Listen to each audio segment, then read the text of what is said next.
Hello guys, welcome back to my YouTube channel అమ్లు stories. ఈరోజు చెప్పబోయే topic శ్మశానంలో చివరి ఫోన్ కాల్. ఉరుముల మెరుపులతో వర్షం బలంగా పడుతుంది. అర్ధరాత్రి సరిగ్గా 12 గంటలు దాటింది. హైదరాబాద్ సమీపంలో ఉన్న ఒక చిన్న గ్రామం. ఆ గ్రామం పేరు రామచంద్రాపురం. ఆ రామచంద్రాపురంలో ఒక శ్మశానం చాలా భయంకరమైనది. ఆ ఊరిలో ఇద్దరు స్నేహితులు ఉండేవారు. అందులో ఒకరు అర్జున్, ఇంకొకరు విక్రమ్. అందులో అర్జున్ అనే ఒక అబ్బాయి ఒక యూట్యూబర్.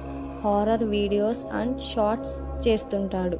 అలానే చాలా భయంకరమైన ప్లేసెస్కి వెళ్తూ ఛాలెంజ్ వీడియోస్ చేస్తుంటాడు.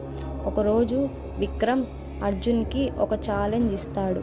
నీకు దమ్ము ధైర్యం ఉంటే ఈరోజు రాత్రి శ్మశానంలో ఒంటరిగా అటు ఇటు తిరుగుతూ దెయ్యం వీడియోస్ తీయి అని అంటాడు. అప్పుడు అర్జున్ నవ్వుతూ ఇది ఎంత సులువైన పనో అని అంటాడు. ఆ రోజు రాత్రి అర్జున్ ఒంటరిగా శ్మశానానికి వెళతాడు. అతని ఫ్రెండ్ ఫోన్ చేసి ఒకవేళ దెయ్యాలు ఉంటే ఏం చేస్తావ్ అంటాడు. అప్పుడు అర్జున్ అంటాడు, దెయ్యాలు ఉంటే వైరల్ అవుతా, దెయ్యాలు లేకపోతే ఫేక్ అని చెప్తా. సరిగ్గా అర్ధరాత్రి 1 గంటకి లైట్ పట్టుకొని శ్మశానంలో తిరుగుతూ ఒక్క దగ్గరకు వెళ్ళి కెమెరా సెట్ చేసుకొని అక్కడ కూర్చుంటాడు. అప్పుడు ఈదురుగాలులతో చుట్టూ పొగమంచు అల్లుకుపోయింది. అప్పుడే కాలుతున్న శవం వాసన వచ్చింది. దూరంగా ఉన్న కుక్కలు నక్కలు గట్టిగా అరుస్తున్నాయి. అప్పుడే అర్జున్ కెమెరా ఆన్ చేసి, హాయ్ ఫ్రెండ్స్, నేను ఇప్పుడు రామచంద్రాపురంలో ఉన్నా. భయంకరమైన శ్మశానంలో ఉన్నాను. ఇక్కడ దెయ్యం ఉందో లేదో ఈరోజు తెలుసుకుందాం. అది చెప్తుండగా అర్జున్కి ట్రింగ్ ట్రింగ్ అని ఫోన్ వచ్చింది. అప్పుడే అర్జున్ టార్చ్ కింద పెట్టి ఫోన్ తీసి చూడగానే స్క్రీన్ పైన అన్నోన్ కాలర్ అని పడింది. అప్పుడు అర్జున్ నవ్వుతూ ఫోన్ లిఫ్ట్ చేశాడు. హలో అని కొన్ని నిమిషాల పాటు నిశ్శబ్దంగా ఉన్నాడు. ఆ తర్వాత ఒక మెల్లని ఆడగొంతు వెనక్కు అని చెప్పింది.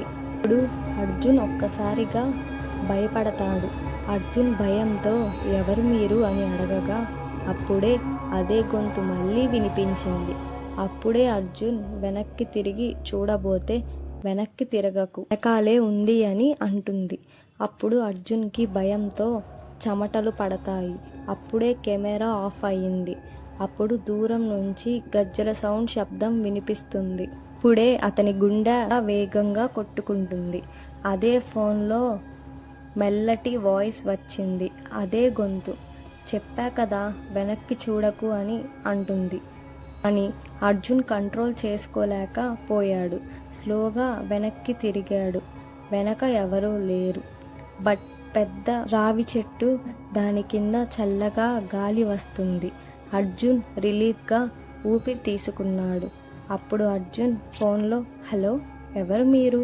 నన్ను ఎందుకు ఇలా భయపెడుతున్నారు అని అంటాడు. నెక్స్ట్ ఫోన్ చేసింది. ఎవరో తెలుసుకోవాలి అనుకుంటే please like, share and subscribe. Thank you guys.